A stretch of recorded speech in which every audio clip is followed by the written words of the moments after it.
Eh ben, merci beaucoup Agnès. Vous m'entendez tous bien?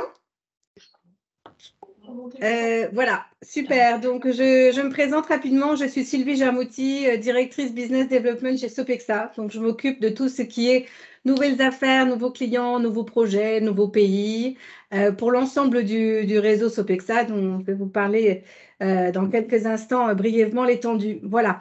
Donc, aujourd'hui, comme l'a dit Agnès, je vous partage, explique en fait les campagnes Enjoy It From Europe, les grands principes.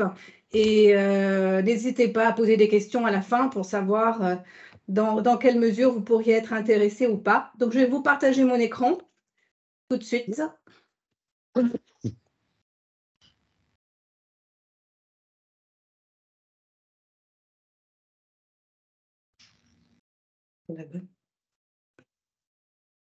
C'est bon? C'est parfait.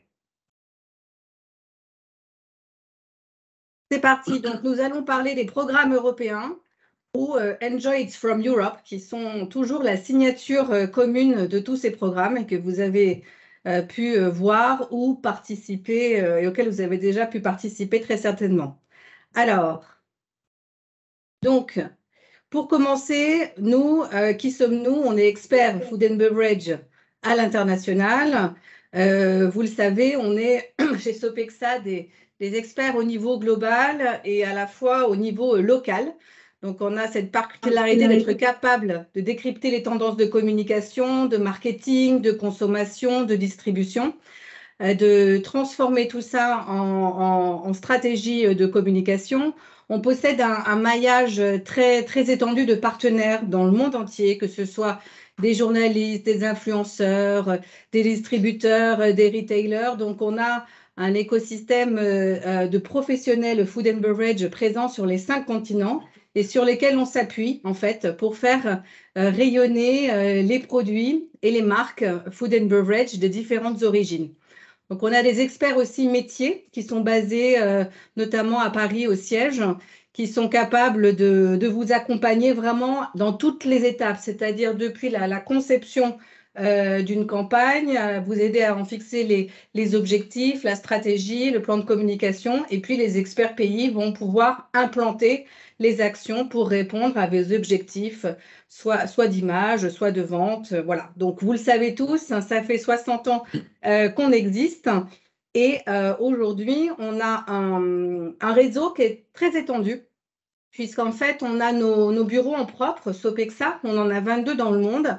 Et comme on est intégré au groupe Hopscotch depuis 2018, on a un réseau bien plus large qui nous permet d'avoir 34 implantations à l'international. Donc, en gros, sur les 5 continents, que ce soit bien sûr en Europe, du nord au sud, au Moyen-Orient, en Asie aussi, où on a une forte présence, en Australie, Amérique du Nord et Amérique du Sud. Donc, on est capable d'intervenir aujourd'hui. On a des actions et des programmes dans plus de 60 pays. Hopscotch, en 2 mots, c'est un groupe de relations publiques, voilà, qui est français, mais qui est beaucoup plus large que nous, qui n'est pas que food and drink. Notre expertise, elle est vraiment sur les clients, interprofessions et organismes publics ou marques d'entreprise sur tous les secteurs food and beverage, donc aussi bien fruits, légumes, produits laitiers, produits de la mer, viande, toute la partie vin, spiritueux, confiserie, enfin, on est présent sur tous ces secteurs-là. Voilà, c'était une brève introduction un peu pour rafraîchir, pour un peu mettre à jour vos connaissances de Sopexa. Et maintenant, je vais vous parler plus précisément donc, de ces programmes européens. Vous entendez peut-être parler du règlement 1144. Voilà, ce sont deux terminologies qui reviennent souvent. Aujourd'hui, pour faire très simple, dans quel cadre on peut bénéficier d'un programme européen? Les programmes sont là pour renforcer la compétitivité du secteur agricole de l'Union européenne. Il y a clairement soit un objectif de généraliser la prise de conscience des mérites des produits agricoles. Donc, c'est mettre en avant toutes les normes élevées qui s'appliquent notamment aux standards de production, d'élevage dans l'Union européenne. Le deuxième objectif, c'est d'accroître la compétitivité et la consommation, donc aussi bien dans le marché intérieur que dans les pays tiers. C'est vraiment renforcer la notoriété de ces produits dans le monde entier. Le troisième objectif, ça peut être d'augmenter la connaissance et la reconnaissance des systèmes de qualité de l'Union, donc via notamment les SICO avec les produits d'origine sous AOP, AOC, IGP. Ça peut être pour restaurer des conditions normales de marché, quand il y a aussi parfois des distorsions, il y a des lignes qui sont prévues spécifiquement pour ça, quand il y a une perte de confiance ou un problème économique certain. Et puis, bien sûr, c'est pour augmenter la part de marché, donc il y a vraiment une vocation vente, développement de business, pour augmenter la part de marché des produits agricoles et de certains produits dans l'union alimentaire. Donc, ça se passe, comme je l'ai dit, aussi bien sur le marché intérieur que sur le marché extérieur. Donc, tout ce qui rentre dans ce cadre-là donne la raison fondamentale à ces programmes européens. Après, pour être très concrète, qui peut en bénéficier? Alors, c'était très important, c'est le point de départ. Il peut y avoir plusieurs typologies. Ça peut être une interprofession qui est représentative du secteur concerné. Il faut représenter plus de 50% du secteur. Ça peut être un groupement représentant une dénomination protégée, un consortium d'AOP. Ça peut être des organisations de professionnels ou de producteurs, des coopératives. Il faut qu'elles soient représentatives du secteur à l'échelle de l'Union européenne. D'accord? Et ça peut être des organismes publics de promotion agroalimentaire. On a cité l'agence bio, les chambres d'agri, mais l'ANA en tant que telle aussi est tout à fait est un bénéficiaire légitime. Donc c'est assez ouvert, mais il faut être très vigilant à cette question-là. Et bon, si vous avez des doutes ou quoi que ce soit, on peut vous aider. Est-ce que vous êtes éligible? Il y a aussi un programme vous pouvez poser la question directement à l'Union européenne sur l'éligibilité en tant que bénéficiaire. Ce n'est pas très évident d'avoir une réponse très claire, mais au moins, il y a des règles de droit qui s'appliquent à ça. Et là aussi, on peut vous aider à un peu voir si c'est possible ou pas. Après, quelles sont les catégories de produits éligibles? Alors, il y a tous les produits transformés.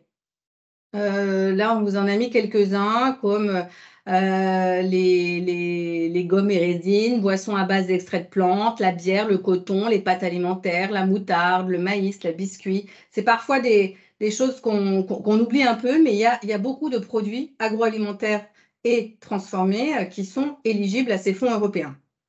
Il y a la partie poisson et aquaculture avec une approche panier, c'est-à-dire que ces secteurs-là ne peuvent pas aller tout seuls dans un programme européen parce qu'ils bénéficient par ailleurs d'autres fonds dont je ne parlerai pas aujourd'hui, hors des fonds dits 1144.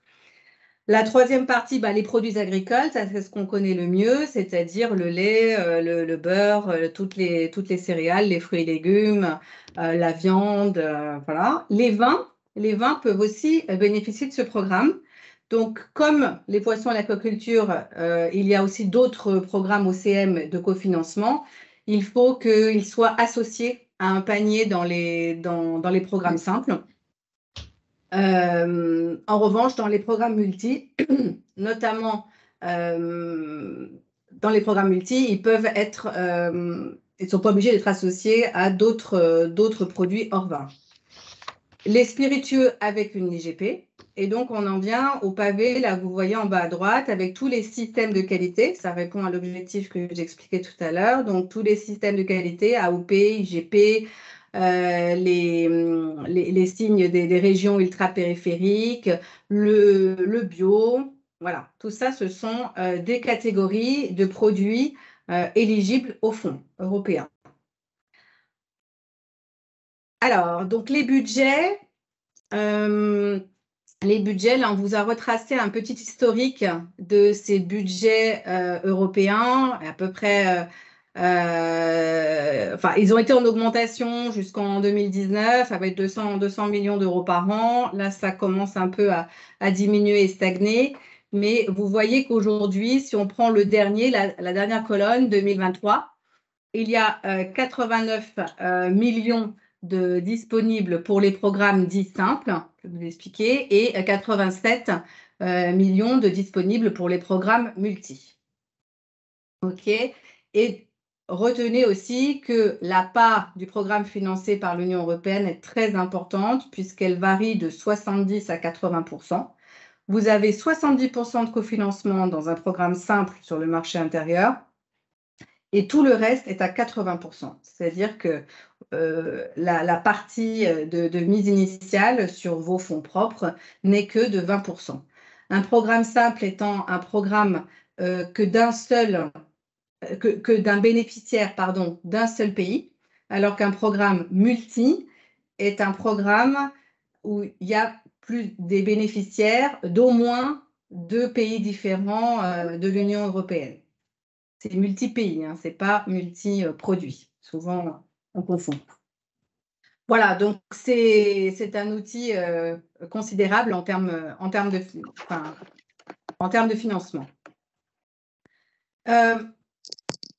Chaque année, l'Union européenne publie ce qu'ils appellent un work programme qui détaille, donc par rapport aux deux enveloppes que je viens de vous citer, de 89 millions et 87 millions. Ces enveloppes sont découpées en sous-catégories qui sont des topics, donc qui regroupent là les programmes simples. Vous pouvez déposer sur soit des produits génériques, soit des produits sous signe de qualité, soit il y a une ligne sur les fruits et légumes, les produits organiques et les produits dits sustainable. Je vais revenir en sustainable, c'est tous les critères de durabilité. Donc, selon la stratégie, la thématique ou la catégorie de produits que vous êtes, vous allez pouvoir déposer un programme sur une de ces lignes. Donc, la première question à se poser, c'est simple ou multi. Et après, sous quelle thématique, sous quel topic je veux déposer mon programme. Bon, je ne rentre pas dans le détail, mais je vous laisserai. Là, vous avez les indications budgétaires. Ça, ce sont des infos qui sont publiées chaque année sur le site de l'Union européenne. Là, vous avez 2022, 2023. Bon, ça varie un peu d'année en année, mais je veux dire, le cadre reste sensiblement le même. Là, vous avez les multiprogrammes où il y a des budgets pour le marché intérieur et d'autres pour le marché extérieur. Pareil, avec une segmentation, simplement là, les produits de qualité et les produits génériques sont mêlés sous une seule ligne. On retrouve les fruits et légumes, les produits organiques, les produits durables. Et sur les pays tiers, en multiprogramme, il n'y a que deux lignes pour déposer son dossier, qui sont soit les produits de qualité et les produits génériques, soit les produits dits organiques et durables.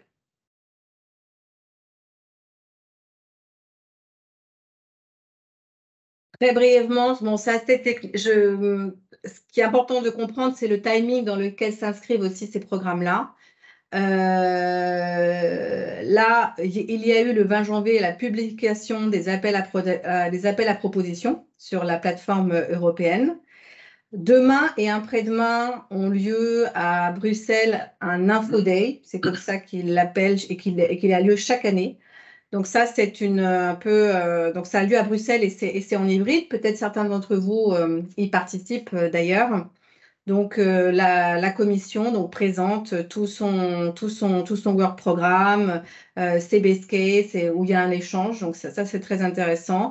Et aussi, c'est à partir de ce moment-là que la plateforme est ouverte pour recevoir vos applications.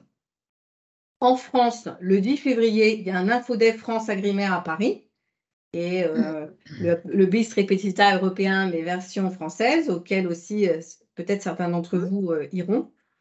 Et le 20 avril, c'est la deadline pour que tous les dépôts d'applications soient faits sur la plateforme européenne. Voilà. Donc, en général, et ça, c'est pareil chaque année. C'est-à-dire que tout ce premier trimestre, à quelques jours près, vous avez ces deadlines qui jalonnent en fait le travail de dépôt de dossier. Du coup, ces programmes et ce financement, ils sont faits pour quel type d'action? Il y a beaucoup d'actions qui sont éligibles. Vous pouvez faire des relations publiques, vous pouvez créer des sites internet, faire de la communication sur des réseaux sociaux, faire des campagnes publicitaires, des campagnes médias.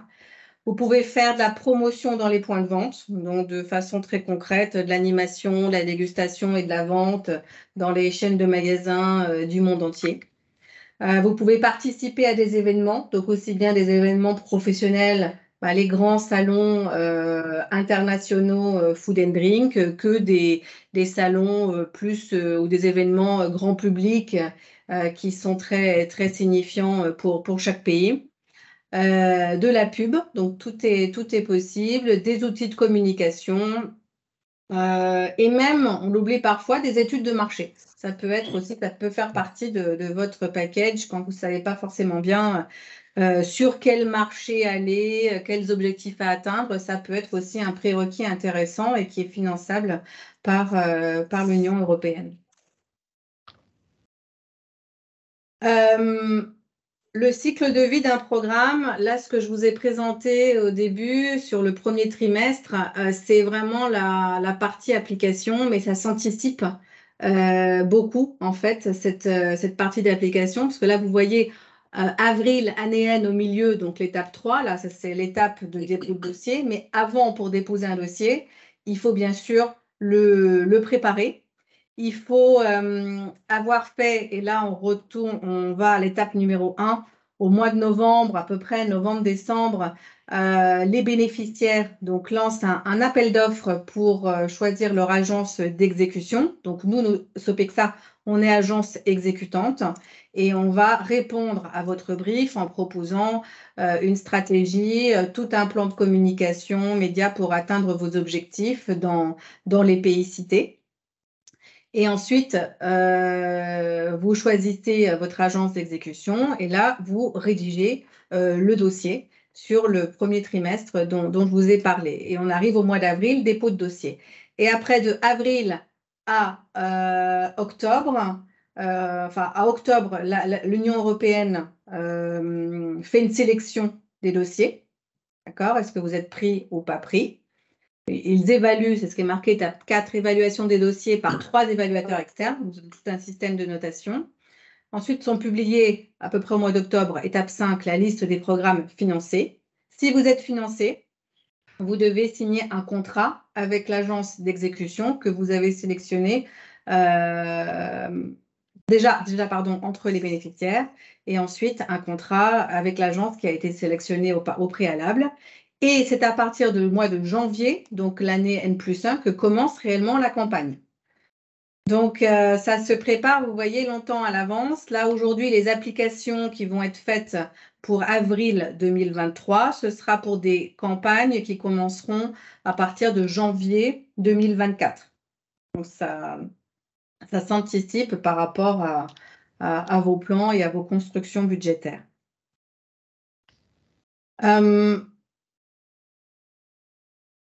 Pour rappeler aussi que ces budgets de programme,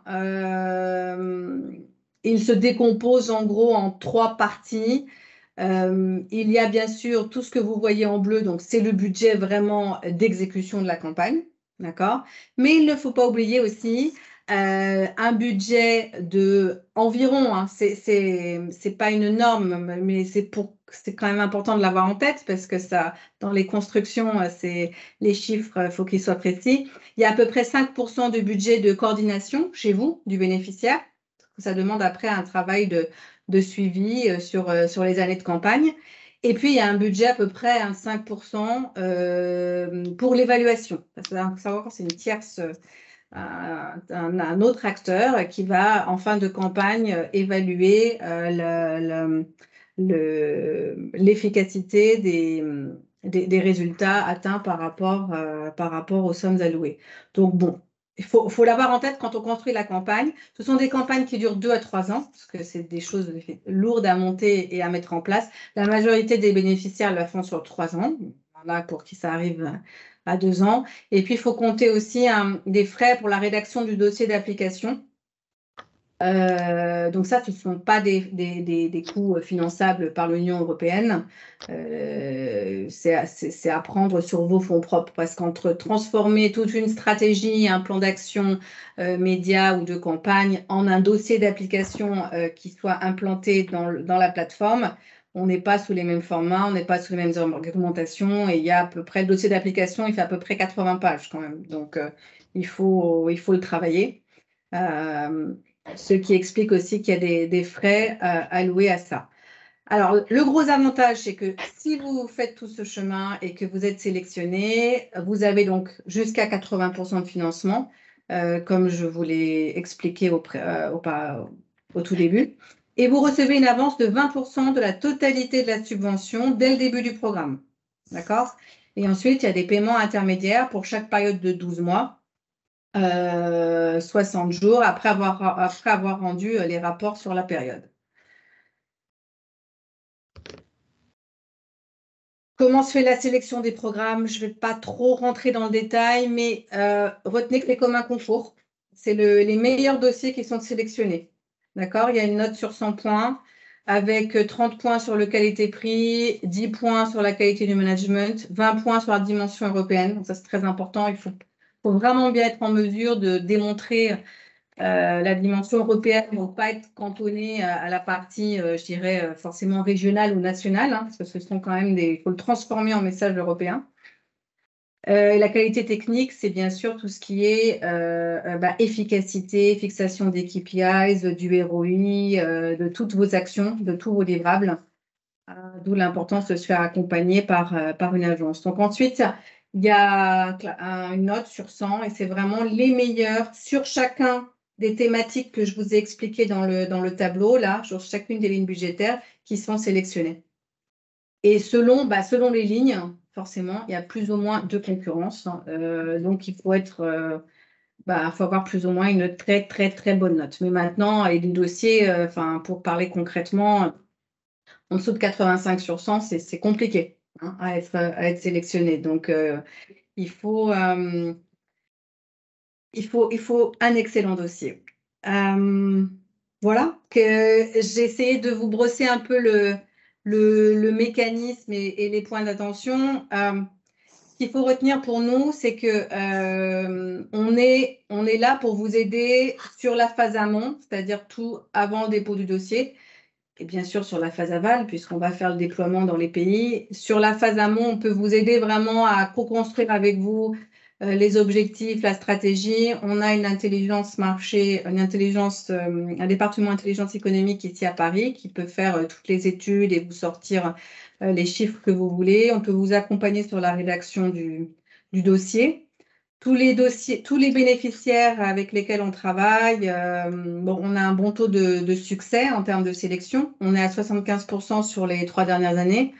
Alors, si vous prenez l'ensemble des applicants, il y a à peu près 33% de réussite en moyenne. Donc, on a une vraie valeur ajoutée. Et on peut vous aider vraiment à maximiser votre note et à être sélectionné. Ça, c'est en amont. Et après, en déploiement, c'est ce qu'on fait depuis des années. On a géré 400 campagnes, on gère 400 campagnes depuis 2012. En 2012, ce n'était pas le 1144, c'était d'autres règlements, mais c'était les mêmes typologies de campagnes collectives, génériques. Donc, on sait très bien ce qui est attendu en termes de livrables et après, surtout en termes de reporting. Nos experts 1144, ils sont présents à Paris, mais ils sont aussi présents dans tous les pays. Donc, ça permet aussi après, dans la phase de déploiement, d'être très rigoureux sur les livrables. Voilà, donc on a une grande expérience là-dessus. Et aujourd'hui, on a une soixantaine en fait de campagnes cofinancées en cours sur 12 pays différents. Donc, on travaille bien sûr avec l'Origine France, mais pas que. On travaille aussi avec vos voisins européens. On a une approche pour le dépôt qui est toujours axée sur la durabilité. même si je vous ai dit qu'il y avait un critère spécifique sur le mot la sustainable, il y a quand même une base commune que l'on travaille dans tous nos programmes, c'est la stratégie de la ferme à l'assiette. Ça découle vraiment de la politique européenne du Green Deal que vous connaissez. Donc, il faut que ça se transpire en fait dans n'importe quel dossier, que ce soit sous des AOP, que ce soit sur certaines catégories, sur toutes les catégories. C'est très important d'avoir une stratégie pour répondre à ce farm to fork. Voilà. Je peux vous montrer quelques exemples de campagnes aujourd'hui qui répondent à ces objectifs. Alors, le CNIEL, donc ça, c'est une grande campagne qu'on a menée sur plusieurs pays. Donc, c'est un programme simple sur plusieurs pays, en France, en Irlande, au Royaume-Uni, en Danemark et au Belgique. On avait voulu vraiment dynamiser l'image du lait sur les 5 marchés auprès de la génération Y. Donc, ça a été une campagne assez complète avec une création avec du média, avec l'animation des communautés, les Milk Lovers sur les réseaux sociaux, des grands événements publics qui ont été organisés. Donc, ça a été une grosse campagne qui s'appelait les Milk Moments. Toujours sur la partie lait, là, c'est une association c'est European Milk Forum, qui est en fait un groupement entre, là, c'était le CNIEL et les Autrichiens. Donc, on est dans un cadre de multi pour les marchés Asie et Amérique, où là, c'était sur le fromage, pour vraiment développer la compétitivité des fromages européens, pardon, dans les pays tiers. Donc, toujours pareil, une campagne qui inclut de l'influence, des activations avec des KOLs et des gens qui ont beaucoup d'influence, des key opinion leaders sur leurs différents marchés, la présence sur les réseaux sociaux. Et aussi, par exemple, toujours sur la partie lait, là, on est dans le cadre d'un programme simple, c'est-à-dire que c'est 2 interprofessions qui se sont groupées, mais sur la partie bio. D'accord? Vous l'avez donc CNIEL et Interfel qui font la promotion des produits bio pour aider, notamment dans le cadre de la loi Egalim qui vise à avoir plus de 50% de produits sous signe de qualité en restauration, dont 20% de produits bio. Donc, cette campagne a été créée. Vous l'avez peut-être vu, je sais pas, au Salon des maires, au CIRA, et vous la reverrez peut-être au Salon de l'agriculture. Le bio, c'est évidemment un des secteurs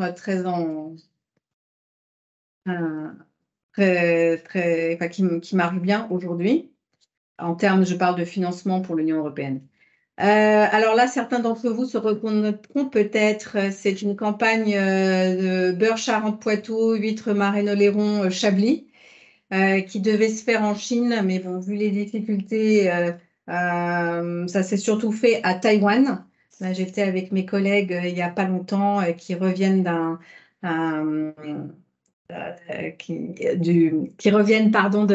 événement, d'un grand salon qui a eu lieu à Taïwan pour Taiwan International Food Industry, dans lequel il y a eu 14 000 visiteurs. L'objectif, c'était vraiment de toucher des clients professionnels, d'aller au contact de tous les clients potentiels. Il y a eu la création de masterclass qui ont permis vraiment d'augmenter la visibilité de ces produits. Voilà, donc c'est une audience à la fois grand public, mais B2B sur l'Horeca. Là, ça vient de se passer à Taïwan. Une autre aussi, qui je pense vous parle, qui est la promotion des produits du Sud-Ouest, donc jambon de Bayonne et les vins du Sud-Ouest, qui a lieu en France et en Belgique. Donc, des produits, là, on est dans la catégorie sous label de qualité. Sous label de qualité aussi, ça a été une promotion de 3 bénéficiaires différents. Le pruneau d'Agen, les produits sous AOP IGP de la région Wallonne et un produit italien, le jambon di Carpegna. Donc, ils se sont unis pour faire cette campagne European Food Art, à la fois en France, en Italie et en Belgique. Donc, on est dans le cadre, là, bien sûr, d'un programme multi sur le marché intérieur. Après, ça peut être des secteurs, voilà, on n'est pas comme le CNIEL, hein, c'est des génériques. Là, on est sur la partie, sur la viande de porc. Ça a été un programme multi entre les Français, les Espagnols et les Portugais.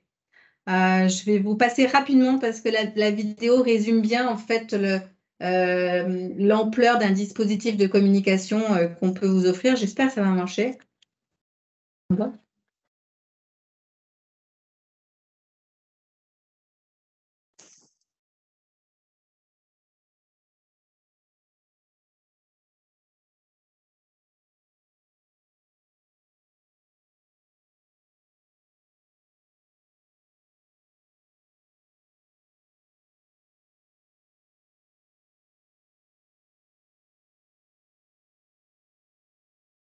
Ouais, ils auraient fait le son.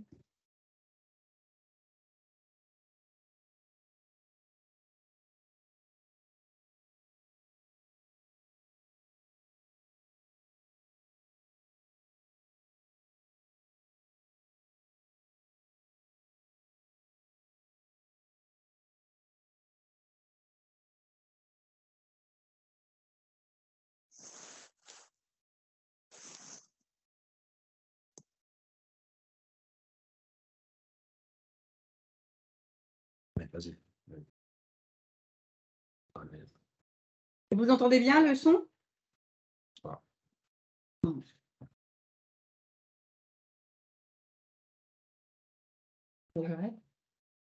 Ouais, je pense.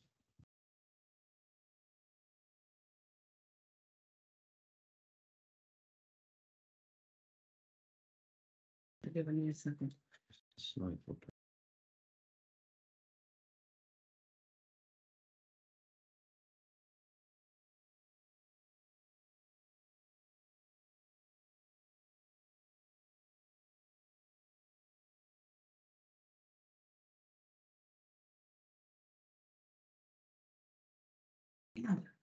Allô? Vous m'entendez? On t'entend super bien, on a super bien entendu la vidéo qui est vachement explicite et très intéressante. Ben, je suis contente parce que Julien me dit ils ne doivent pas entendre le son en fait. Non, super, c'était très bien. Tant mieux. Ah bah tant mieux, tant mieux. Non, parce que voilà, ça, je ne vais pas vous le faire à chaque fois, mais au moins celle-là, elle résume un peu la totale, on va dire. Alors j'ai vu une question passer, je réponds après, hein, c'est ça, toutes les questions? Oui, après. Ok, ça marche.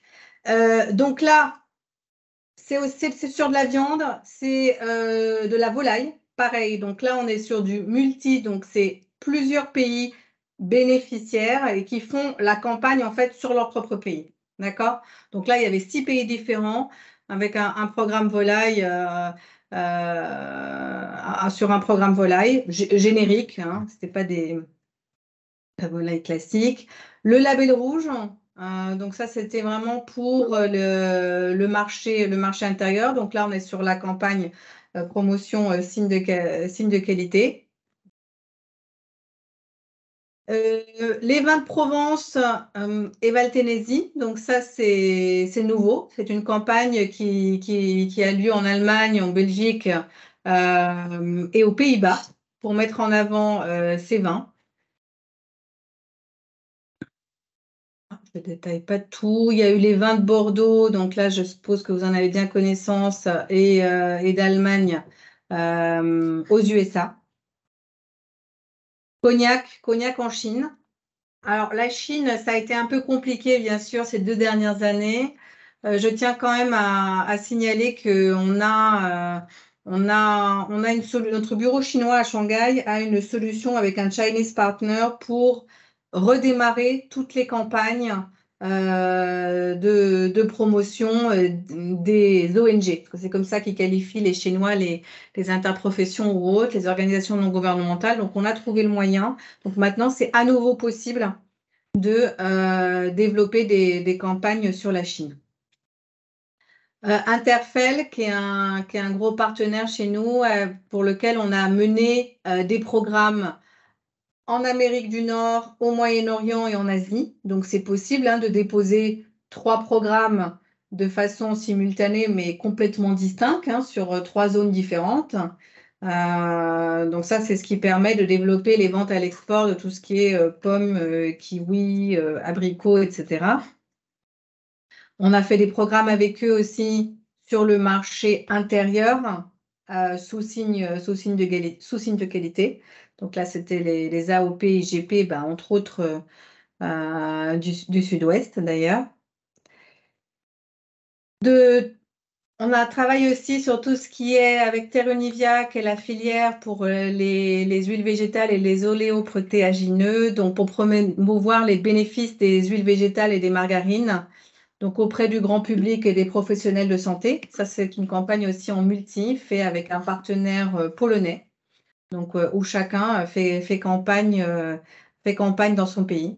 C'est un petit peu différent. Et aussi pour parler des grandes cultures, là, je vous ai mis ce que l'on fait sur le maïs et le sorgho pour promouvoir les semences sur le marché intérieur en France, en Italie, en Espagne, en Allemagne, en Pologne, en Roumanie, en Bulgarie, donc sur divers pays.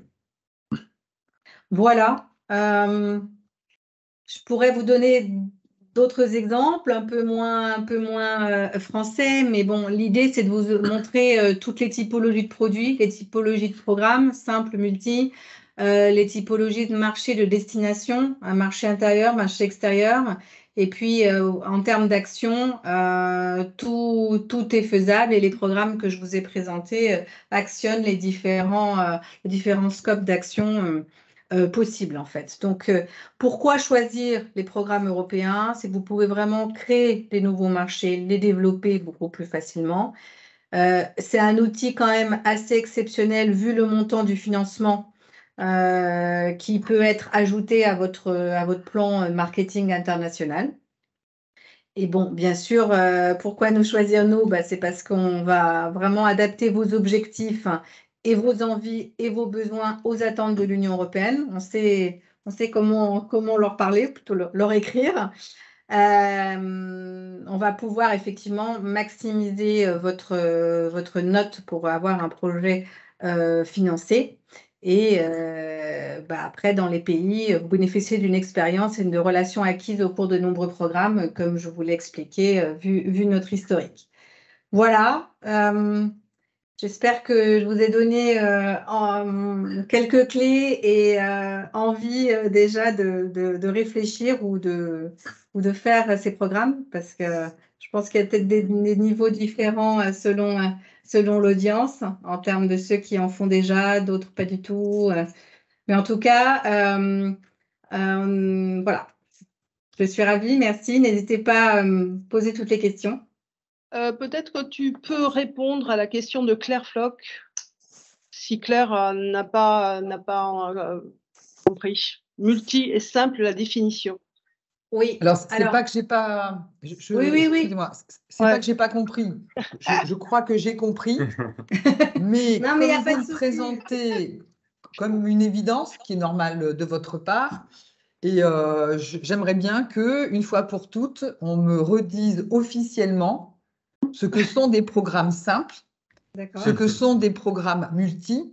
Oui. S'ils sont concernés, alors j'ai une partie des réponses, mais s'ils sont concernés plusieurs produits, plusieurs pays, quels pays, et pour le coup spécifiquement pour le vin, qui est toujours un peu parfois particulier. Voilà. Donc si juste vous pouviez me remettre, alors à moi en tout cas, les idées en place sur ce sujet, j'aimerais bien, parce que ça. Et après j'ai une question de calendrier, mais peut-être répondez-moi à la première. D'accord. Alors le programme simple, c'est un programme dont le ou les bénéficiaires sont du même pays.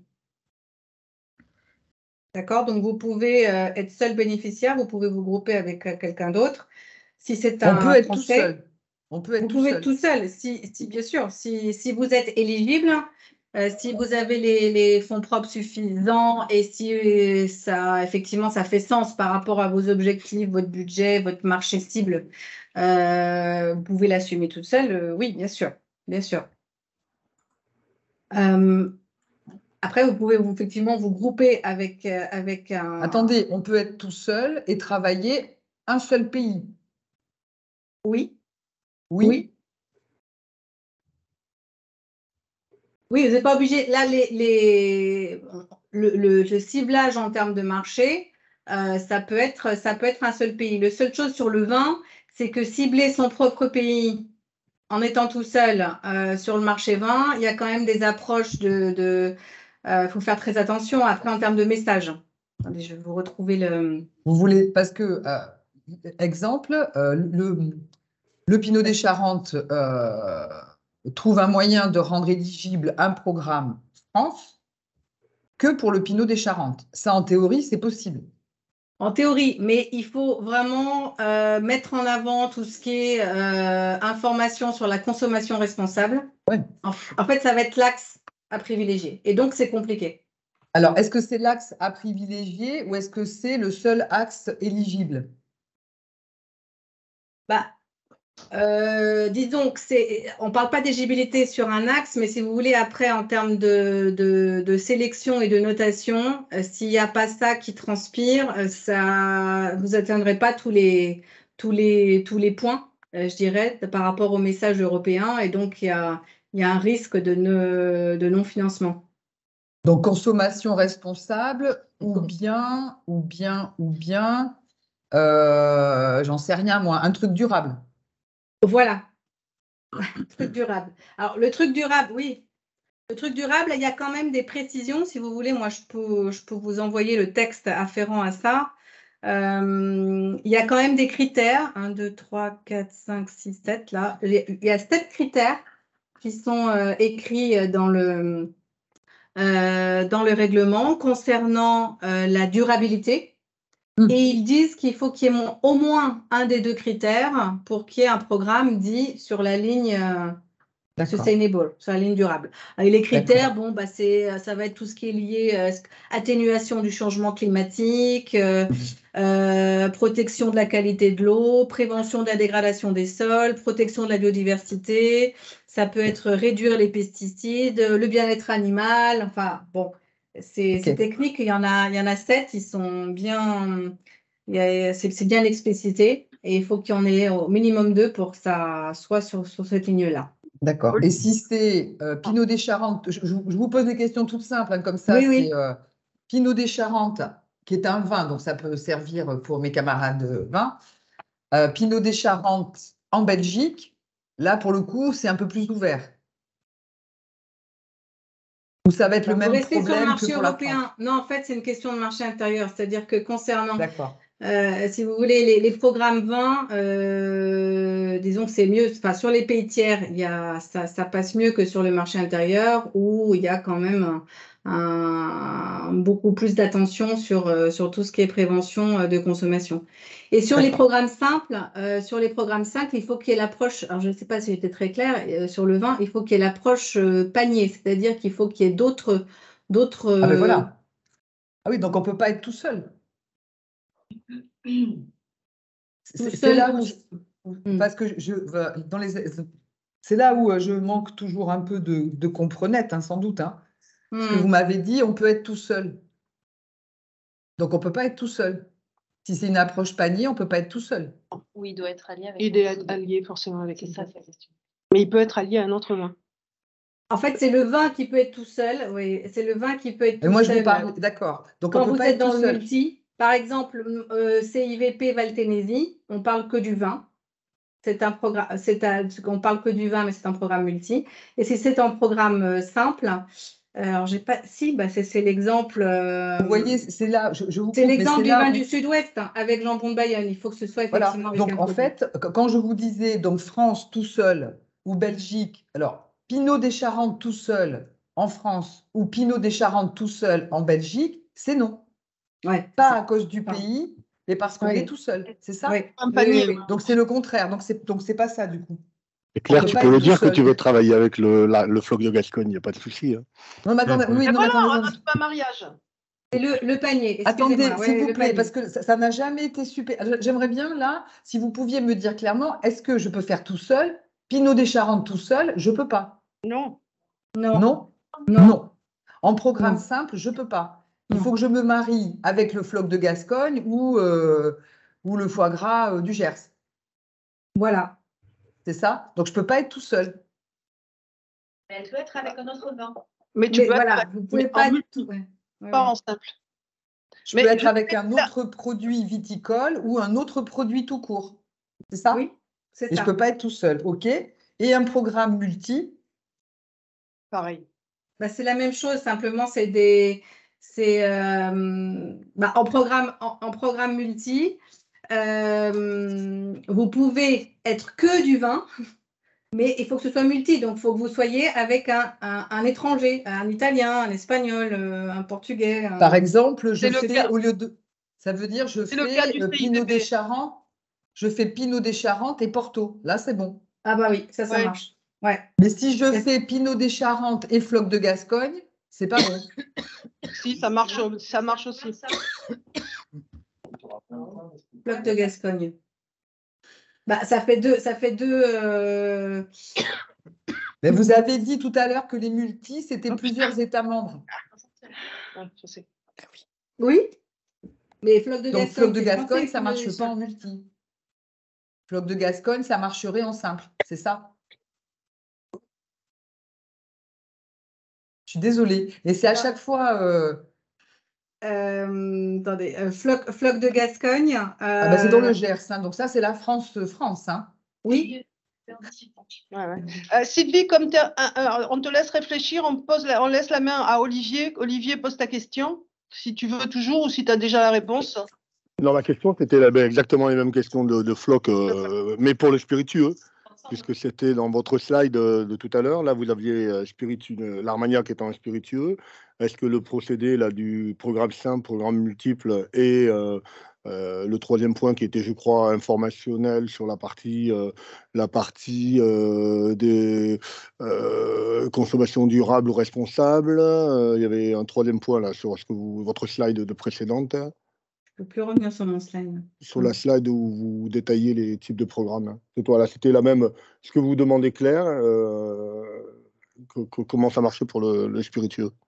Les spiritueux, il n'y a pas forcément les mêmes contraintes que le vin en termes de panier ou autre. Il faut juste qu'il y ait l'AOP ou l'IGP.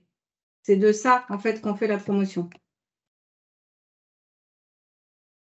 Cognac, c'est sous AOP. Armagnac, s'il vous Et plaît. le floc aussi. Et non, floc est considéré comme un vin, je crois, non? Ah oui, d'accord. Ah, donc, c'est voilà. C'est spiritueux, c'est que sous AOP. Ça ne peut pas y avoir d'autres possibilités. Mais ça veut dire quoi, c'est l'AOP? Ça veut dire qu'on peut faire des programmes simples tout seul, sans être accompagné d'un autre produit? En théorie, oui. En fait, alors, si je peux, parce que là, pour le coup, c'est plus facile, les spiritueux. Tu peux faire, Olivier, ce que fait le cognac. C'est donc un programme simple, son programme en Chine, là, qui était un peu sur la roue arrière, un programme simple, mais où ils sont tout seuls, et sur l'axe information sur la notoriété, les systèmes de qualité, là, je sais pas quoi, où en fait, ils organisent des masterclass et des choses comme ça et des opérations de RP. Et là, tu peux être tout seul et ça marche à tous les coups. Pas à tous les coups. Enfin, à tous les coups, si tu gagnes. Ça, c'est pas sûr. Ouais, Si tu gagnes, ça marche, voilà. Mais en tout cas, ça, c'est plus facile à comprendre, je trouve, que pour les vins ou entre simple, multi, le panier, le marché intérieur, ben voilà. Oui. Parce qu'on est tous AOC, là. Le Pinot des Charentes, c'est AOC, c'est 20. Donc, mais du coup, c'est pas. Je vous arrête 2 minutes. Peut-être que Emma, tu peux relater ton expérience avec le programme que tu as en cours. Je vous laisse Emma qui s'occupe des suites Bordeaux, donc des vins doux. Vas-y, explique un peu le goût. Bonjour à tous. Vous m'entendez? Oui. Oui.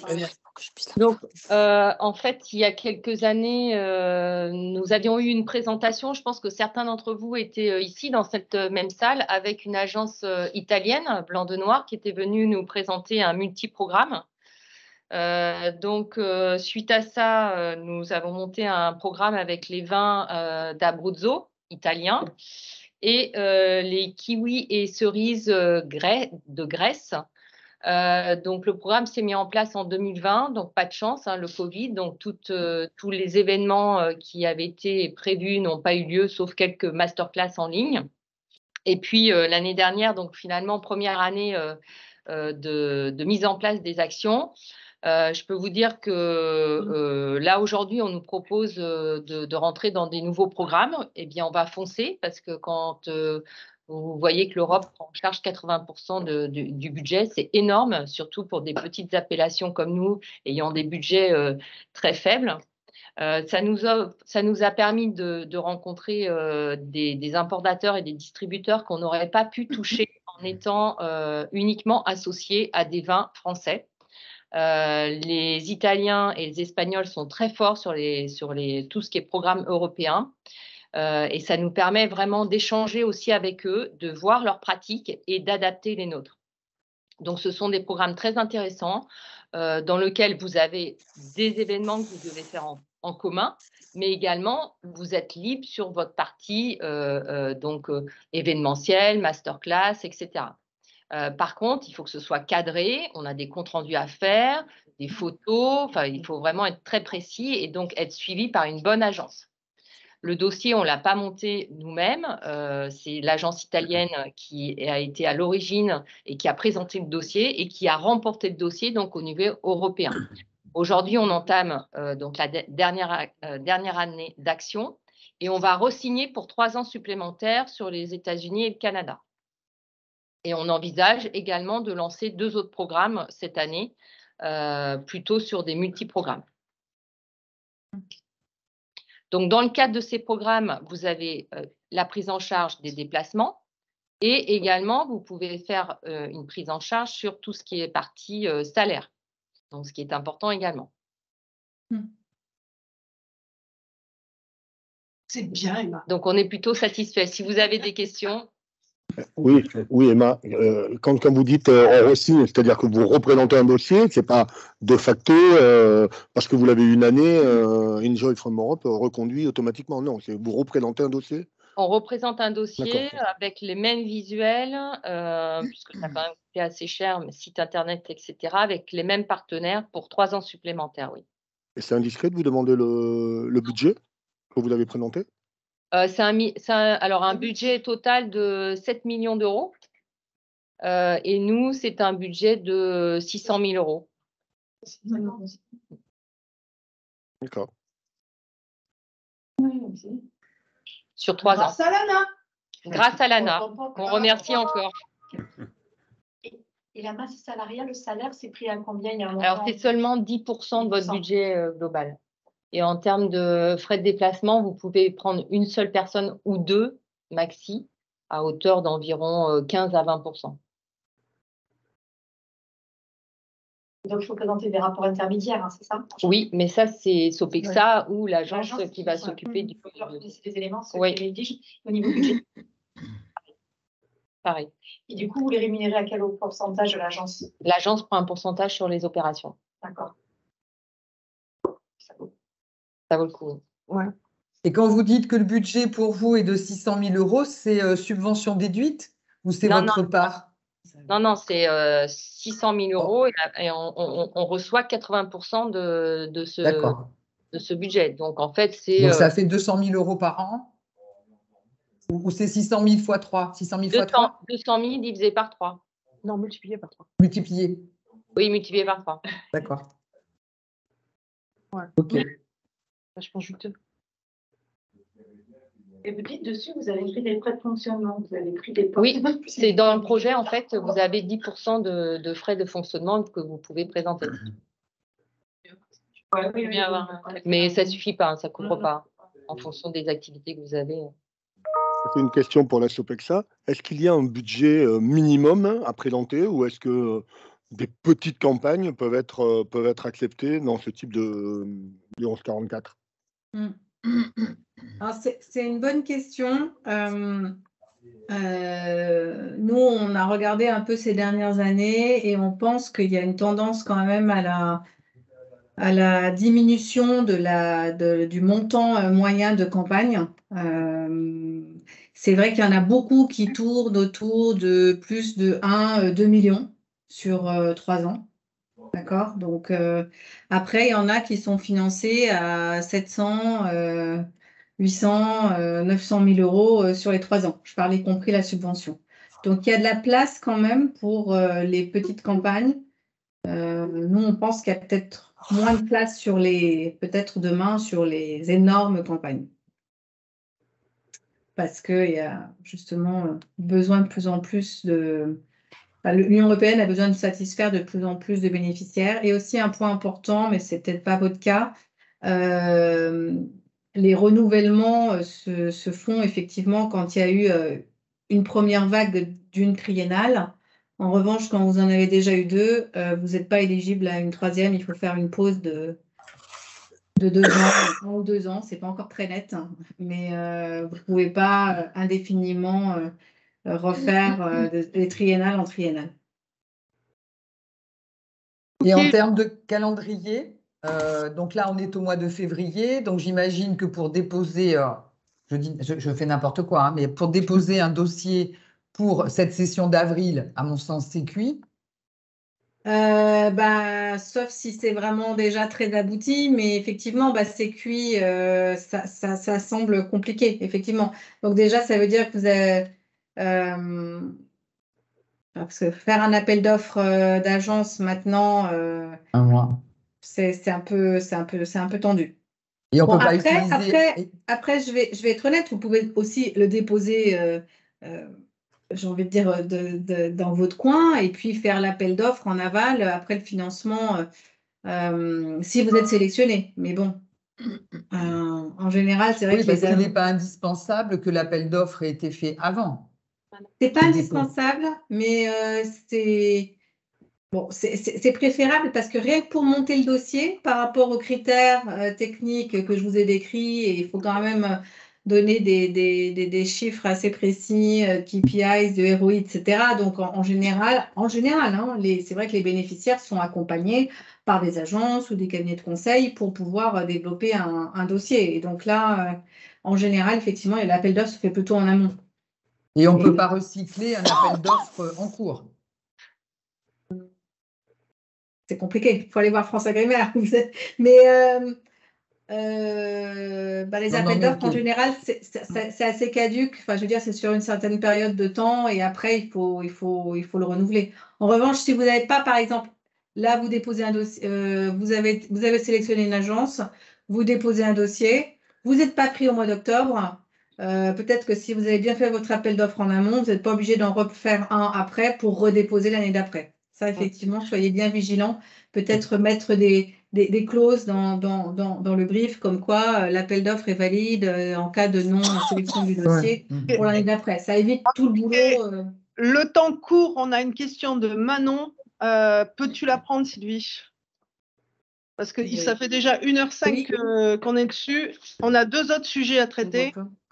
Bonjour, mon micro ne fonctionne pas, mais j'ai une petite question. Quand vous dites présentation de dossier en AOP, cela veut-il dire que tout le syndicat viticole d'une appellation doit postuler, exemple coopérative indépendante, ou cela peut être une partie de l'AOC, exemple association d'indépendants? Merci.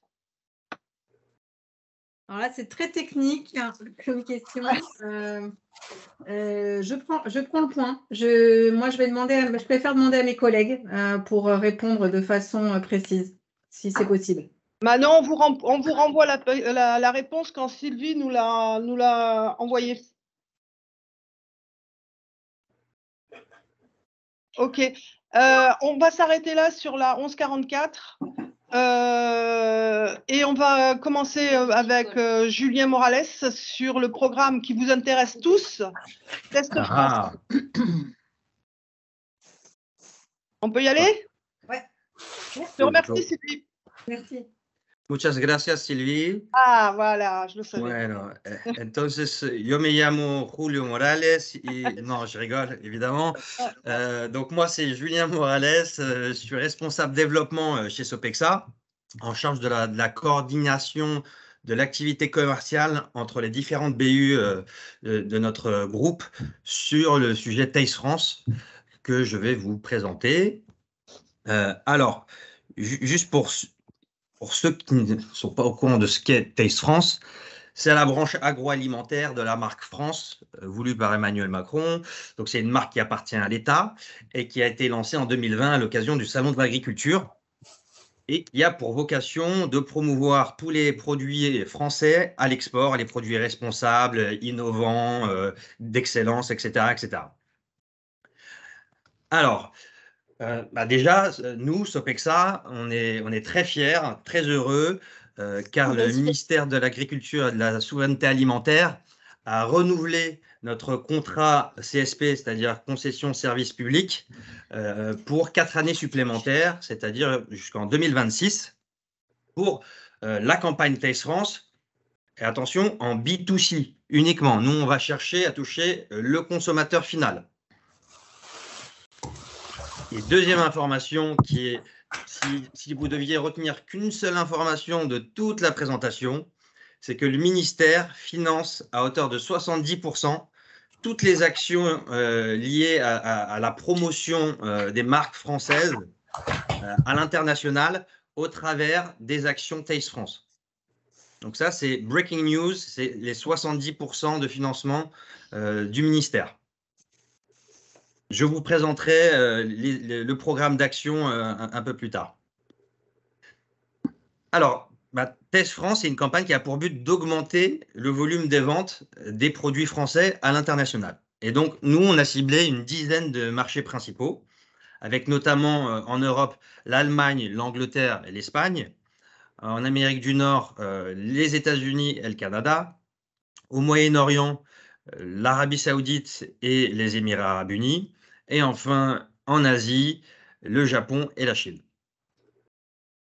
Ensuite, nous, le ministère de l'Agriculture finance, donc à nouveau, je le répète, à hauteur de 70% cette campagne.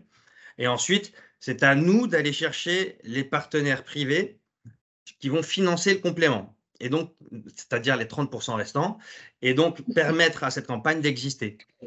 Donc cette campagne qui est portée par Taste France, elle est vraiment au bénéfice de l'ensemble des entreprises françaises, des interprofessions, des filières, des associations, des consortiums, des syndicats, etc., qui souhaitent communiquer simplement et efficacement via des actions packagées, c'est-à-dire tout compris, sur leur marché cible. Et donc, on a déterminé 2 objectifs principaux. Premièrement, c'est de booster les ventes des partenaires et plus globalement des produits français. Et deuxièmement, d'augmenter la notoriété des produits français et aussi d'améliorer l'image France.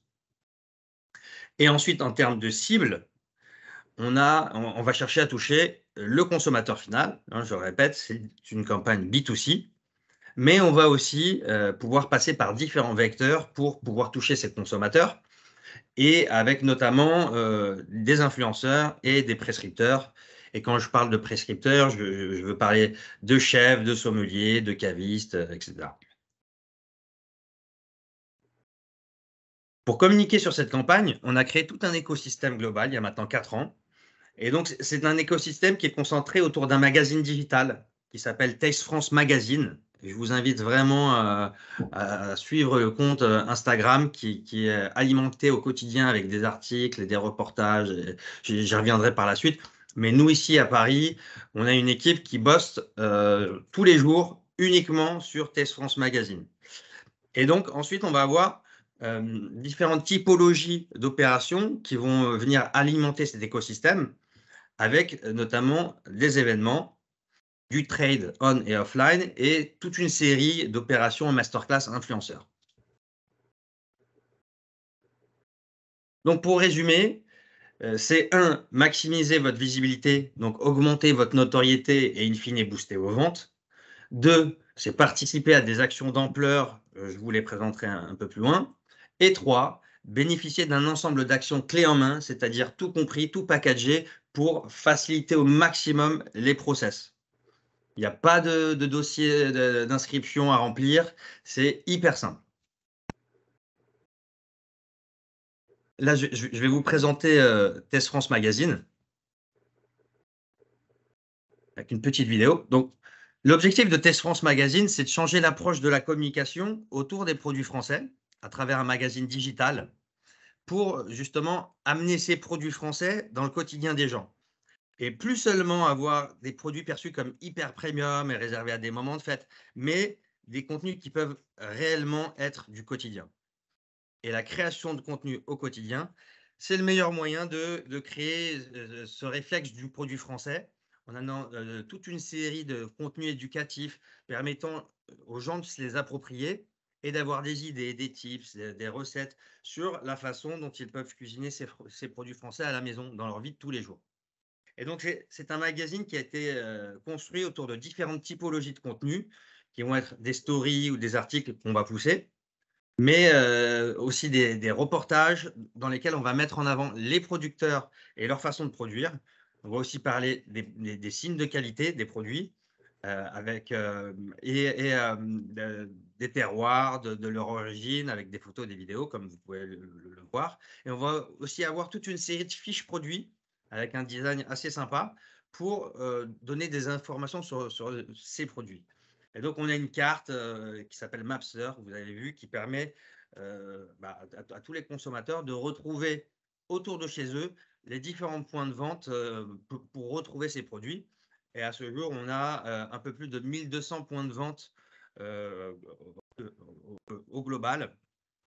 Et c'est plus de 450 recettes qui ont été publiées sur Test France Magazine pour donner des idées dans la cuisine de tous les jours. Et ce qui est hyper intéressant pour les entreprises françaises, pour les filières, pour les associations, c'est que ce magazine, vous pouvez vous en saisir. C'est-à-dire que nous, on peut créer du contenu pour vous. On peut écrire des articles sur vos produits, on peut aller faire des reportages sur vos lieux de production et créer des recettes qui incorporent vos produits et donc créer des fiches produits pour présenter votre marque et vos produits aux consommateurs du monde. Et donc, nous, on est présents sur toute une série de réseaux sociaux. On est sur Instagram, sur Facebook, Pinterest et depuis peu, TikTok, qu'on essaie vraiment de pousser beaucoup. Donc, au global, on a environ 350 000 personnes qui nous suivent sur les différents réseaux sociaux avec un renouvellement permanent et organique. Donc là, très rapidement, on est très fiers parce que pour la campagne Test France Magazine, on a remporté un grand prix stratégie qui est l'un des prix de la communication les plus reconnus en France avec des KPIs plutôt flatteurs. Là, quelques best cases, notamment ici, c'est pour l'interprofession des fruits et légumes frais, donc Interfel. C'est une campagne qui a duré 3 mois sur 3 marchés, l'Angleterre, l'Allemagne et l'Espagne, où on a créé pas mal de contenu vidéo, notamment de recettes, des articles, des fiches produits. On a fait des activations sur Instagram et avec un coût par contact extrêmement faible, et c'est aussi ça la force de Test France. Ici, c'est pour Fromager d'Affinois, où on a créé une recette photo avec des photos vraiment haut de gamme, avec une diffusion sur les réseaux sociaux, notamment Facebook et Instagram, et encore une fois, un coût par contact très faible. Ici, c'est pour les vins du Val-de-Loire. C'est une grosse campagne qui a duré plus de 6 mois. On a fait énormément de contenu vidéo, des reportages, des recettes, avec des activations sociales, 100 000 interactions et 90 000 vues des vidéos. Alors là, je vais vous présenter pour la partie un peu plus influenceur, le Mix and Match Challenge. Donc, je vais lancer la vidéo à nouveau. Alors, en 2021, on a monté le premier gros événement influenceur de Taste France, qui c'est donc Mix and Match Challenge. Et donc, on a rassemblé 6 macro-influenceurs de 6 pays qu'on a fait venir à Paris pour participer à ce challenge. Donc, ils ont passé 4 jours avec nous. Et dans un premier temps, on les a emmenés dans différents commerces, goûter les bons produits de chez nous, donc de la viande, des produits laitiers, etc. Et donc, on en a fait un blog qu'on a diffusé sur le YouTube de TS France Magazine. Et donc, ce qui est intéressant avec ces influenceurs qui viennent de différents pays, c'est qu'ils avaient tous une approche vraiment différente des produits français, une vision vraiment différente, une perception assez inégale en fonction de leur pays d'origine. Et donc, on les a emmenés à Rungis, dans une fromagerie, une très chouette boucherie qui s'appelle Bidoche. Et ensuite, ils ont participé au Mix and Match Challenge. Donc, ils se sont retrouvés devant des plats qu'ils ne connaissaient pas pour devoir trouver le produit français et le produit de leur pays qui était caché dans ces différents plats. Et pour la deuxième partie du challenge, on leur a fait goûter des vins qu'ils devaient essayer d'associer avec les différents plats pour un test de wine pairing. Et globalement, ils s'en sont d'ailleurs plutôt bien sortis. Et évidemment, comme ce sont des influenceurs et qu'ils ont chacun leur communauté, quand ils sont rentrés chez eux, ils ont créé leur propre contenu en créant leur propre recette avec les produits partenaires de l'opération pour justement créer un contenu complètement authentique et diffusé auprès de leur communauté à eux. Et donc, cette campagne a eu un franc succès et je crois savoir que la saison 2 sort bientôt. Sur Netflix, Amazon Prime. Non, je rigole. Alors, là, je vais rentrer dans le programme d'action 2023. Et je vais vous faire voyager, attachez votre ceinture, puisqu'on part pour les États-Unis et notamment le New York Wine and Food Festival, qui est l'un des plus gros événements foodie de toute la côte Est. Donc, c'est vraiment le rendez-vous annuel culinaire des New-Yorkais. Et donc, cet événement a lieu tous les ans au mois d'octobre. Donc, cette année, ce sera du 12 au 15 octobre.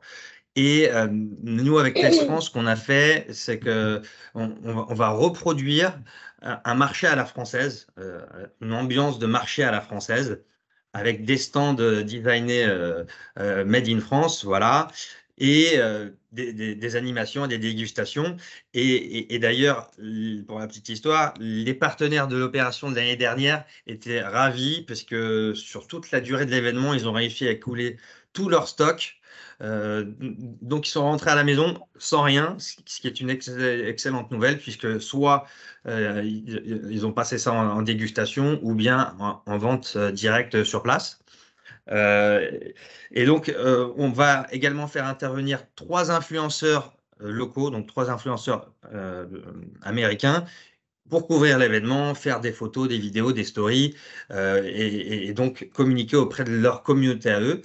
Et ces influenceurs vont également organiser un concours, 3 concours culinaires autour de la gastronomie française avec un prix à gagner, voilà, auprès de leur communauté. Ensuite, le Sustainable French Wine Bar. Donc là, c'est TS France qui prend ses quartiers ses quartiers d'été au Stack Market, qui est un endroit très branché en plein cœur de Toronto, en Ontario, qui est d'ailleurs la province canadienne où se concentre le plus grand nombre de consommateurs de vin, donc ça tombe bien.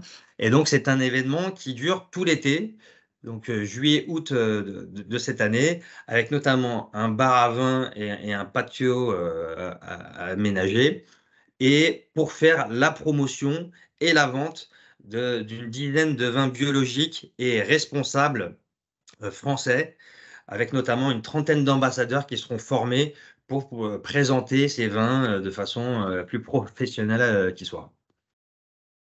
Ensuite, la Berlin Food Week. Là, c'est également le plus gros événement foodie en Allemagne. Cet événement a lieu tous les ans au mois d'octobre. Et donc, l'ADN, les valeurs de cet événement, c'est l'origine, la qualité et la durabilité. Et ça se rapproche pas mal des valeurs que nous, on souhaite donner aux produits français, à la gastronomie française. Donc, ça tombe bien. Et donc, nous aurons un stand d'une 40aine de mètres carrés où l'on pourra accueillir 4 à 5 marques pour faire de la dégustation de produits sur place, mais également organiser des mini-workshops dans lesquels on mettra ces produits partenaires au cœur des échanges, bien évidemment. On va également monter un podcast avec des chefs qui d'ailleurs animeront ce podcast. Reveux, Reveux, c'est une très grosse plateforme de digital, de retail en Allemagne. Ils sont notamment deuxième de la GMS qualitative en Allemagne et en nombre de points de vente et de chiffre d'affaires. Donc, très gros reach. Et donc, Reveux, via tous ces outils de communication, fera la communication, la promotion des produits français au travers de cette plateforme. Et si vous n'êtes pas référencé chez Reveux, nous, on peut aussi vous accompagner et vous mettre en relation avec eux pour qu'ils vous rentrent dans leur catalogue et ainsi pouvoir bénéficier du cofinancement sur la plateforme Reveux. Ensuite, on part en Angleterre avec Taste of London, qui est, donc là, pour le coup, c'est le rendez-vous foodie des Britanniques. C'est incontournable, c'est hyper tendance. Et comme Taste France se veut prescripteur de nouvelles tendances, on se devait absolument d'être présent avec le pavillon Taste France que vous voyez en photo, là, ce pavillon en vert. Donc ça se passe à Regent Park et ce pavillon est en plein milieu de l'événement, donc inratable. Il faut savoir que sur la dernière édition, il y a eu un peu plus de 55 000 visiteurs et un tiers des visiteurs est passé par le pavillon, c'est-à-dire grosso modo 20 000 personnes, donc ce qui est vraiment plutôt pas mal. Et donc ce pavillon est composé de la façon suivante. Déjà, il y a un bar central où les partenaires peuvent présenter leurs produits. On a des partenaires comme Annie Vin de France, par exemple, qui en ont profité pour faire toute une session de cocktails à base de vin. Et oui, ça existe, des cocktails à base de vin. Et puis ensuite, nos partenaires avaient des espaces au sein du pavillon, donc grosso modo 10 mètres carrés, avec une table en bois, un étalage. Et pour convertir ce pavillon en véritable épicerie fine à la française en plein cœur de Londres.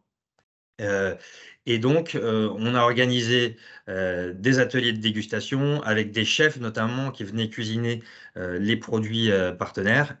On a organisé une trentaine de masterclass avec à chaque fois les produits partenaires au cœur des débats. Et on a évidemment fait venir des influenceurs locaux qui ont d'ailleurs, pour certains, animé certaines masterclass. À l'instar d'autres événements, ce qui est très sympa à Taste of London pour les partenaires, c'est que vous pouvez vendre vos produits sur place. Et donc, quelque part, ça vous permet d'amortir un petit peu les coûts liés à votre participation, parce qu'une présence en propre, avec tous les coûts liés à l'habillage, etc., ce sont des coûts qui peuvent faire du x10 facilement. Donc, ce qui est intéressant ici, c'est que nous, on travaille avec des petites, des moyennes, des grandes entreprises. Et si vous êtes petit, vous avez des petits budgets, vous pouvez véritablement bénéficier d'une prestation haut de gamme, tout packagé, avec des chefs qui vont cuisiner vos produits, des influenceurs qui vont communiquer sur vos produits, une influence continue, permanente sur l'événement, sur toute la durée de cette action qui, cette année, aura lieu du 14 au 18 juin. Et en plus, il y a à chaque fois un DJ en fin de journée pour animer les fins d'après-midi. Et donc, autant vous dire que tous les exposants autour se vident pour venir s'agglutiner sur le pavillon Taste France, qui est the place to be à ce moment-là. Ensuite, on passe à Christmas Online Pop-Up Store. Donc là, c'est un partenariat qu'on a fait avec le site d'e-commerce Virgin Wines pour justement promouvoir les vins français 30 jours avant Noël, donc ça se passe au mois de novembre. Test France Magazine couvre à chaque fois ces actions en publiant des stories, en faisant des posts sur nos réseaux à nous. Et on fait également appel à des influenceurs pour relayer auprès de leur communauté cette action. City Guide, là, sur cette opération, ce sont des macro-influenceurs qui vont dévoiler leurs meilleures adresses à Londres en faisant un parcours dans Londres et en s'arrêtant à 3 endroits différents. Par exemple, une épicerie fine, un supermarché et un restaurant. Et comme par hasard, à chaque fois, on retrouvera le produit partenaire de l'opération. Et donc, il y aura de la création de contenu vidéo, notamment, qui seront diffusés sur Test France Magazine et via Instagram et TikTok de nos influenceurs.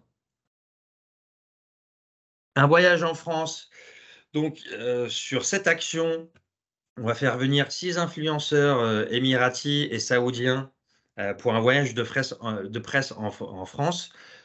Pour aller visiter les terroirs français, aller visiter les lieux de production, par exemple visiter une ferme de production de lait ou de fromage, et donc tester les produits, donner leur avis, échanger auprès de leur communauté et aussi pouvoir communiquer sur les différents points de vente où l'on peut retrouver ces produits dans leur pays. La French Week. Alors ça, c'est purement une action retail à 100%. Là, notamment, on a fait un partenariat avec Carrefour. Donc, c'est une présence de 9 marques sur 8 magasins du territoire pour donner de la visibilité, faire des animations de la dégustation autour des produits français et pour une durée d'une dizaine de jours. Et donc là, on a exactement la même action retail, mais sur le marché saoudien, avec ici un partenariat avec la chaîne de supermarchés Danube. Donc cette opération va durer également une dizaine de jours sur 8 magasins pour 8 marques. Alors là, on voyage en Asie, on est parti sur la Chine avec les semaines françaises. Et donc on est encore sur une opération retail. Ici, c'est un partenariat qui a été fait avec la chaîne de supermarchés Olé et donc qui vise à promouvoir les produits français auprès des consommateurs chinois. Il faut savoir que cette action est menée dans 28 villes, 65 magasins pour 8 marques. Donc, c'est vraiment une très grosse opération. Et pour les marques qui ne sont pas référencées chez Olé, nous, on peut aussi vous aider à le devenir. On l'a déjà fait notamment l'année dernière pour Aost.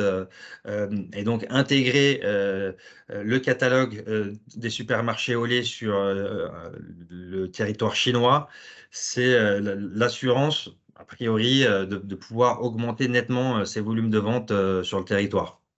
Et donc, c'est une opération qui va durer 2 semaines.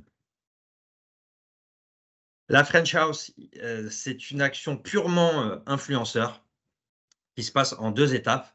La première étape, les influenceurs échangent entre eux sur les réseaux sociaux, sur WeChat notamment, et vont sur la plateforme digitale qui présente les produits français partenaires de l'opération. Et la deuxième étape se passe en offline, dans la French House. Donc, c'est une grande maison avec un espace extérieur où sont présentés les produits. Et donc, à ce moment-là, les influenceurs vont clairement prendre des photos avec les produits et communiquer auprès de leur communauté. Et pour la petite histoire, la dernière édition de la French House, on attendait 300 personnes, et 500 personnes étaient présentes, donc ça a été un véritable carton. Et en Chine et en Asie, et même globalement, aujourd'hui, les influenceurs sont incontournables. On est obligé de travailler avec eux. Et d'ailleurs, le ministère de l'Agriculture a même poussé, nous a demandé de pousser au niveau des influenceurs pour pouvoir toucher une population encore plus jeune. Et évidemment, on est obligé de passer par eux si on veut arriver à nos fins. Ensuite, le French Rendez-vous, ça, c'est très simple. Ce sont des season box, c'est-à-dire qu'à chaque saison, on va envoyer une petite box, un petit carton avec les produits français partenaires de l'opération. Et on va envoyer cette box, enfin ces box, à 80 key aussi, donc Key Opinion Consumers, qui ont une communauté un peu plus faible que les influenceurs, mais beaucoup plus engagés et fidèles. Le Shibuya French Festival, c'est une opération qui a été créée complètement par nous, from scratch, et qui a eu lieu en plein cœur de Tokyo, dans le quartier hyper dynamique de Shibuya, pour un rendez-vous de la gastronomie française, avec notamment le marché, où sur tout un week-end, on va proposer de la dégustation, des animations autour des produits français, notamment des produits partenaires de l'opération. On va faire venir également des chefs japonais et français qui vont cuisiner des plats avec ces produits et les faire tester. Il y a également des promotions de ces produits qu'on pourra acheter sur place, et la diffusion de séminaires en live sur les réseaux. Une semaine avant l'événement, d'ailleurs, on envoie des box à des influenceurs qui vont pouvoir en amont tester les produits, échanger avec leur communauté, et aussi communiquer sur les points de vente dans lesquels on peut retrouver ces produits, parce que l'un de nos objectifs principaux, évidemment, c'est d'activer le Drive to Store, d'inciter les consommateurs à se rendre en point de vente pour acheter vos produits. Ensuite, la Restaurant Week, sur toute une semaine, des restaurants du quartier de Shibuya, partenaires de l'opération, vont proposer à la carte des menus contenant des produits français partenaires, ainsi qu'à la carte des vins. Et donc, en termes de communication sur cet événement, on est quand même présent en affichage sur 26 stations de métro et de 6 lignes de train à Tokyo, ce qui assure une communication du Shibuya French Festival auprès des consommateurs japonais.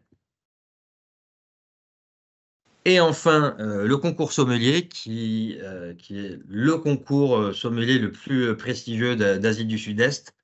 Et donc, on participe à ce concours sommelier la Chine, la Corée du Sud, Taïwan, Singapour et le Vietnam.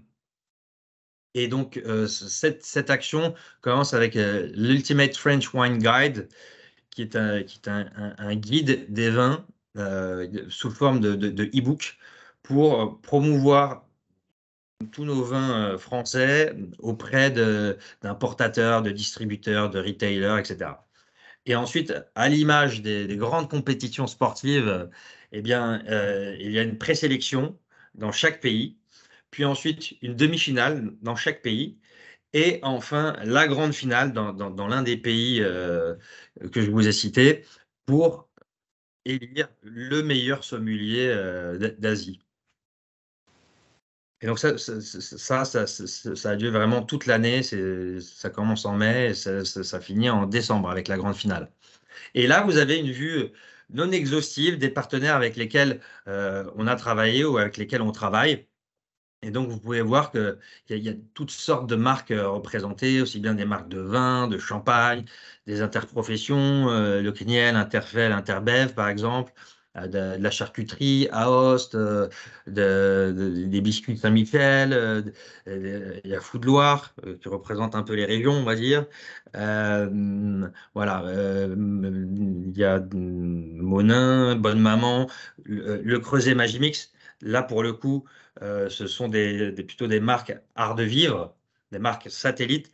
À partir du moment où la marque a un lien clair et défini avec la gastronomie française, ce partenaire est complètement éligible et peut devenir partenaire d'une de nos actions.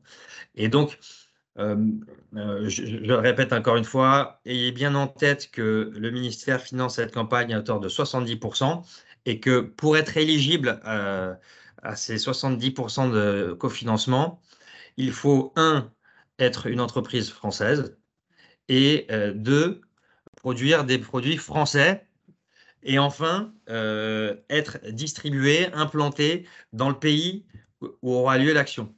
Parce que sinon, ça n'a pas trop de sens pour vous, puisque si vous faites une action dans un pays et que les consommateurs locaux ne peuvent pas retrouver vos produits, bah, c'est un coup d'épée dans l'eau. Donc, à partir du moment où vous avez rempli tous ces critères, vous êtes complètement éligible. Et en plus, ce qui est magique, c'est qu'il n'y a pas de dossier d'inscription à remplir. Il n'y a pas les 80 pages des fonds européens.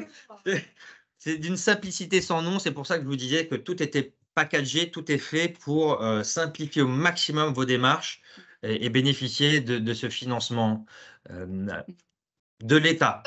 Julien, Là, si on part de l'Europe, on se recentre sur notre cher pays, la France. Donc, Ouais. merci Emmanuel Macron, merci le ministère et merci le monde. J'ai terminé. Si vous avez des Alors, questions, juste une question. je suis tout oui. Si tu dis il n'y a pas de dossier à déposer, ok, moi je trouve ça super. On va où? On appelle Julien Machin. On appelle Rulio et Rulio il nous trouve 200 000 boules à hauteur de 70%. Comment ça marche? Parce que... Alors, c'est très simple. En fait, sur chaque action, il y a différents packages. Ouais, j'ai vu. Tu penses à 1000, 10 000. Voilà. D'accord. Ouais, il y a différents packages. Et donc, selon le package que vous choisissez, nous, ensuite, on vous envoie un devis, vous le signez. Et à partir du moment où il est signé, c'est tout ce qu'il y a à faire. Nous, on gère tout le reste. La seule chose que vous avez à faire, c'est d'acheminer vos produits vers le lieu où a lieu l'action. C'est tout. Le reste, on le gère. Vous n'êtes même pas obligé d'être présent sur place. D'accord. Une question de Marie-Françoise. Ouais, on s'est rencontrés au CIAL et. Vous entendez? Oui, oui, bien sûr. Ouais.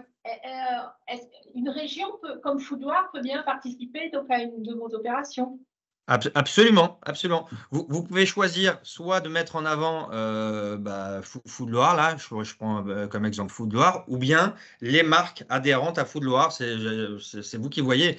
Mais nous en tout cas, sur les différents packages, il faut savoir que nous, on est quand même assez agile, assez souple. C'est-à-dire que si vous me dites, on va enlever ça à gauche et rajouter ça à droite, nous, on peut le faire. On est à l'écoute de vos attentes pour coller du mieux possible à votre stratégie sur le marché en question.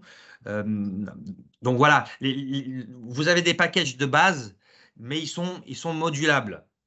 On échange, on se parle, on est des êtres humains, on se comprend. Et pour nous, tout ce qui compte, c'est de pouvoir valoriser au maximum votre produit à l'international de façon à ce que vous puissiez gagner en notoriété et booster vos ventes. Ok. Olivier et Claire, posez la même question, ce sera plus simple. Bon, on est raccord souvent. Non, la question, c'est votre histoire là, de package. Ça veut dire qu'après, on le présente à un financement de 70%. Et je n'ai pas du tout compris comment ça fonctionnait, votre histoire là. Les différents packages de cofinancement qui étaient écrits en rouge à chaque fois, cofinancement 15, 10, 5. Il y avait écrit cofinancement à partir de. Oui, voilà. Qu'est-ce que ça veut dire exactement? À partir de. Nous, on est des petites structures, on aime bien savoir qu'est-ce qui nous reste à charge. Simplement, imaginez par exemple, il y a des packages bronze, silver, gold. Donc, à partir d'eux, c'est la catégorie bronze. Après ça peut être plus. Grosso modo, ça oscille entre 1500 et peut-être 50 000 euros. Ça dépend. Mais ça, c'est le reste à charge ou c'est ce qu'on présente Non, c'est tout ce que vous avez payé. Nous, c'est votre financement à vous. Ce sont les 30% restants. Nous, on vous envoie un devis Et c'est tout ce que vous avez à payer, c'est ce qui est sur le devis, qui va comprendre, ça peut être une opération masterclass, une communication sur Test France Magazine, une présence par exemple sur Taste of London, un espace sur Taste of London avec un étalage, Et alors, tout à la l'heure, participation à ça. ok, Oui, donc ça pardon. j'avais compris. Donc, et ensuite, tout à l'heure, vous aviez dit 70% reste à charge, et ensuite, vous 30% avez reste à dit charge. 30% reste à charge, et les 30%, et ensuite, on va chercher les partenaires pour financer les 30% restants. Mais les Et c'est partenaires, quoi? c'est vous. C'est vous. Ah, d'accord, ok. C'est vous Ah, les d'accord. partenaires. D'accord, ok, d'accord. C'est, Ok. par exemple, je prends Dommage. une marque. Faut bien que quelqu'un paye. On va pas chercher les financements pour vous, si c'est ça, Ah, ça ça la question. vous pourriez. En gros, ce que Julien veut dire, c'est que toutes les opérations qu'on vous a présentées, donc je ne sais pas là si vous en avez, je sais pas, Taste of London, c'est à partir, si vous voulez être présent sur Taste of London, ça vous en coûtera minimum 5 000, je sais plus. D'accord. Ouais, C'est ça l'idée. Vous voyez ce que je veux dire? 10 000. J'ai pris Taste of London parce que c'est celui dont on parle voilà. le plus souvent. Voilà, donc 10 000 euros. Voilà, ça c'est, si vous voulez être présent à Taste of London, c'est 10 000 euros minimum. Ok. Et vous, c'est quoi qui vous intéresse? Tout comme par hasard. Ah, vous, c'est les spiritueux, c'est ça? Oui, pour Olivier, oui. Ouais, Exact. pour la réponse, c'était plutôt être présent sur Taste of London ou peut-être la semaine là, sur New York. Ça peut être intéressant avec deux ou trois produits phares de la région, de vous présenter des. Voilà. Mais pas cette année, parce qu'on a plus le budget, mais pour d'autres années. Une autre question de. Vas-y, donne. Claire. Eh bien, c'était la même Ah ben voilà. que celle d'Olivier. Est-ce qu'on est Parce efficace? que je me disais, est-ce que les 10 000, c'est du net pour nous? Ou voilà, ou est-ce qu'on a 70% de subvention de je ne sais qui donc, OK, si on participe, c'est 10 000, c'est 5 000, c'est 3 000. Mais OK. Donc, c'est subventions déjà déduites, celles que vous touchez vous, C'est celles que ça. Sopexa perçoit, déjà déduites. Vous avez tout compris. C'est Ok. exactement ça. Et ben voilà. Et vous, il y a quelque chose qui vous intéresse plus particulièrement Alors, on a déjà un programme États-Unis subventionné dans le cadre de l'OCM Pays Tiers 20, avec Sopexa, qui est notre agence depuis un petit moment, sur ce programme américain. Donc, je ne pense pas que j'ai encore de l'argent pour aller voilà, remettre un coup sur les USA. Et on a quand même pris le parti de se concentrer, nos efforts et ceux de nos entreprises géographiquement. Donc, je vois pas, enfin, en tout cas pour cette année, hein, j'en sais rien l'année prochaine. Mais pour cette année, je vois pas trop. Ce serait très isolé par rapport à un programme global. Aller faire un truc à Londres alors que nous, on n'y fait rien, ce serait pas nous à ce moment-là. Mais est-ce qu'on peut organiser, est-ce que par exemple, on pourrait imaginer organiser une présence collective d'un groupe d'entreprises? Exemple très concret, j'ai 3 opérateurs Pinot des Charentes qui ont envie de participer à Londres. Sous notre houlette, ça peut se faire. Oui, absolument. Il n'y a absolument aucun inconvénient à ça. Ça, On peut fédérer, quoi, je veux dire. On peut fédérer des envies. Absolument. On peut imaginer un corner spécial sur Taste of London. En fait, c'est vraiment l'opposé de ma présentation, c'est-à-dire qu'il n'y a pas du tout de conditions d'éligibilité de ci, de ça. Vous êtes, en tant qu'acteur français qui vous laisse développer à l'export, et comme l'a très bien dit Julien, si vous avez un courant d'affaires ou si vous voulez pénétrer un marché, vous êtes tout à fait en droit de recevoir, de bénéficier de cette campagne-là. Ok, merci.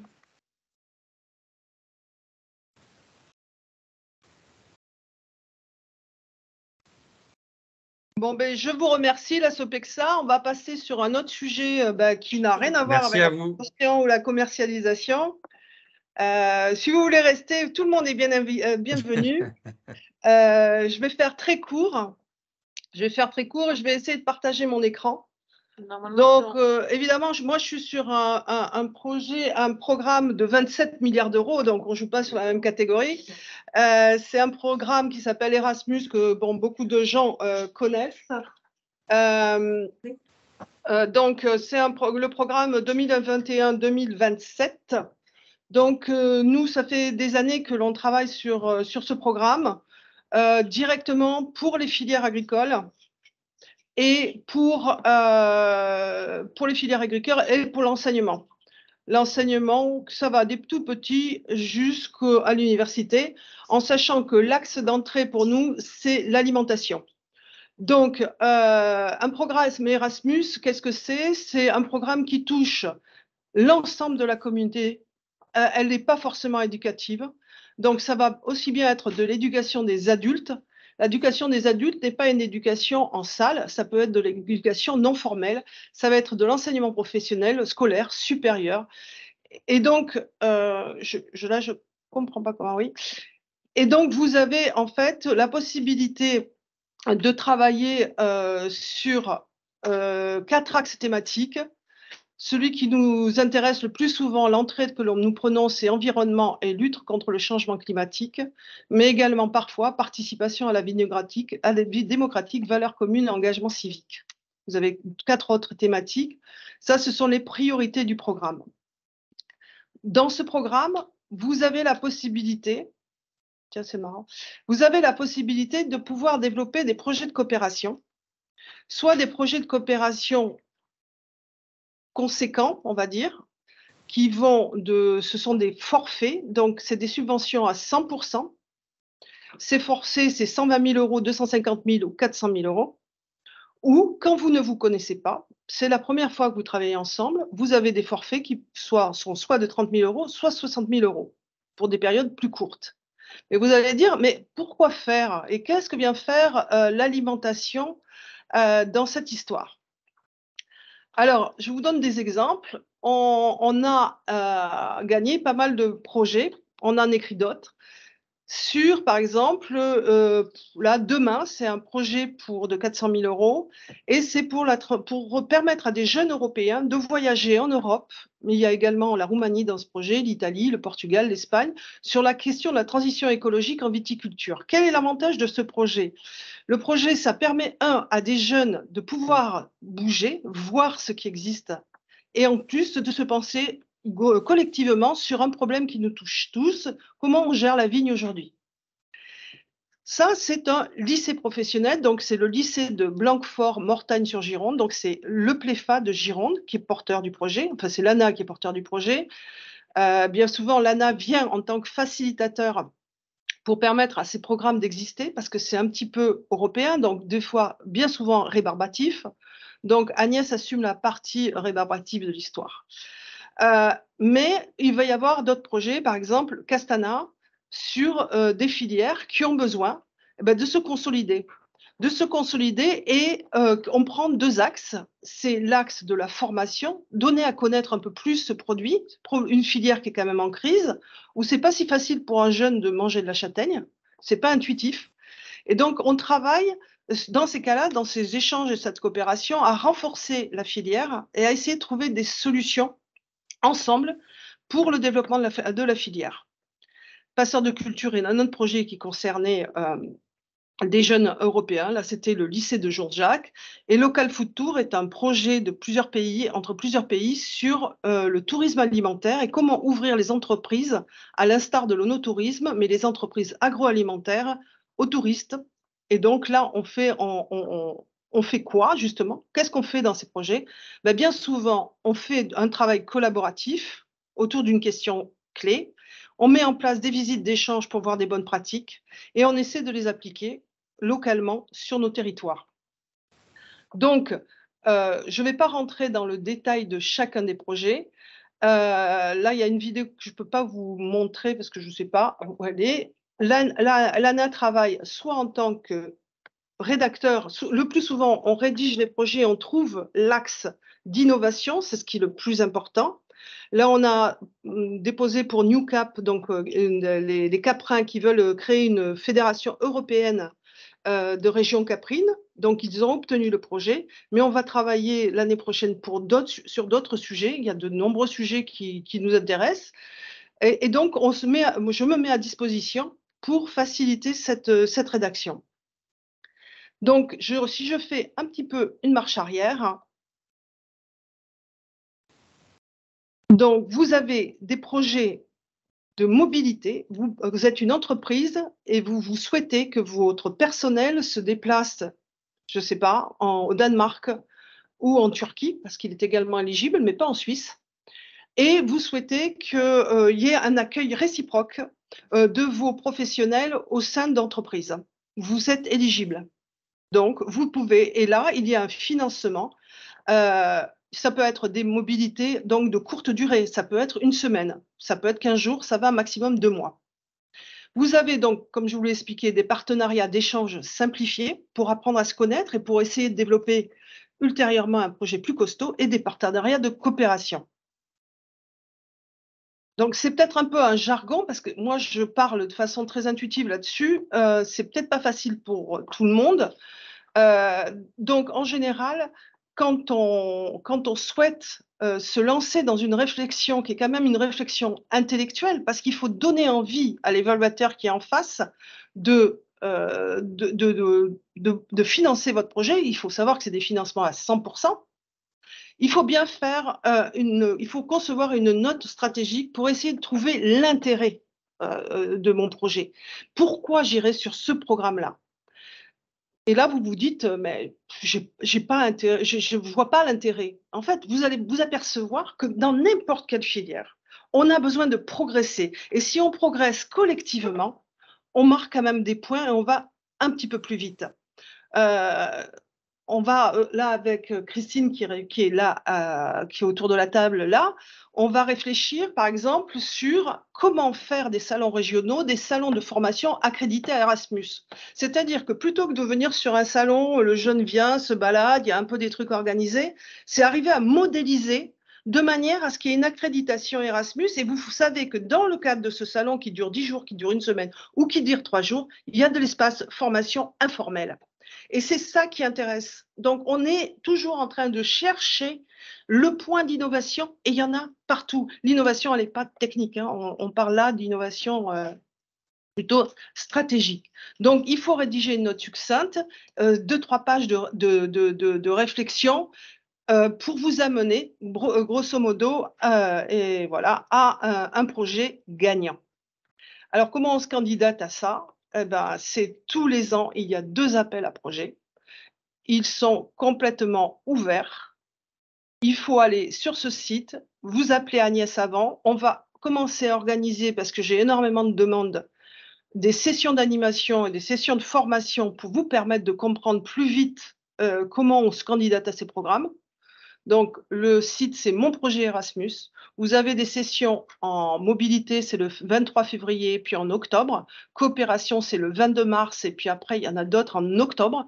Donc, c'est 2 fois par an, c'est assez régulier. Il faut que vous soyez inscrit sur la plateforme européenne pour avoir un numéro d'enregistrement européen. Et puis voilà, vous avez des deadlines. Je ne vais pas rentrer dans le détail. Voilà. Donc, si vous voulez, je peux vous raconter plein de choses. Alors, j'attends vos questions. Et sinon, on est complètement ouvert pour toutes vos idées et ce que vous souhaitez partager sur ce programme. Parce que c'est un programme à 100%, c'est un programme qui a du résultat. Voilà, au bout de 4 ans de ce programme-là, et on a beaucoup de résultats. Sur la Châtaigne, on dépose, ils ont eu 120 000 € la première fois, ils redéposent 400 000 €. Voilà, on avance, tous les projets, ils veulent continuer, donc on essaie de les renforcer. Voilà, nous sommes ouverts à toutes vos questions.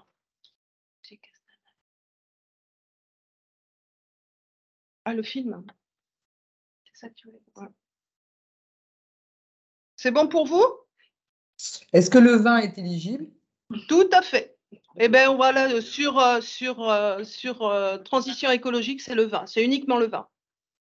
Transition écologique en viticulture, c'est comment on facilite auprès des jeunes et des enseignants apprendre à apprendre autrement, parce que c'est pas si facile que ça d'apprendre la transition écologique et savoir ce que veut dire qu'est-ce qu'un vin responsable. On tourne tous autour de ces questions et ça c'est la question d'Olivier, parce qu'on nous matraque de sustainable, de développement durable, etc., d'approche intégrée.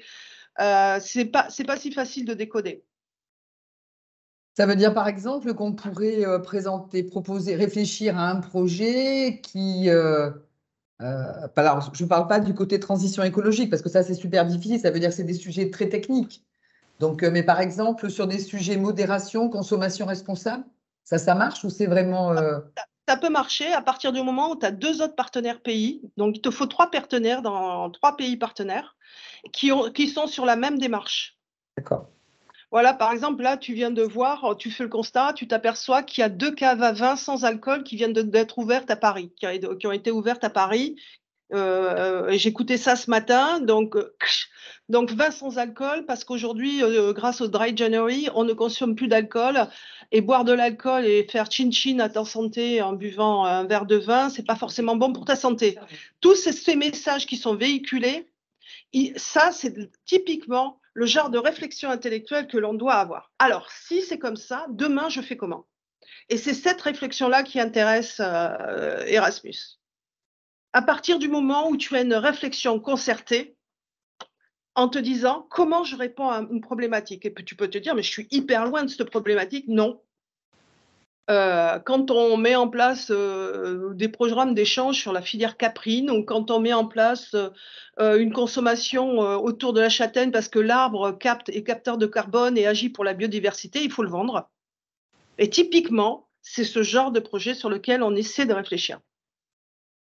Mais en effet, tu vas te retrouver face à une problématique de baisse de la consommation, de recherche d'alternatives, et on le voit là avec ces nouvelles caves à Paris qui sont hyper tendance, hyper bobo, à base de kumbawat et d'essence, d'huile essentielle de shit. Eh ben, ça sera, voilà. Ça va être bientôt, elle arrivera à Bordeaux, c'est-à-dire dans 6 mois, on a la cave à vin 0 alcool. Donc, c'est une problématique.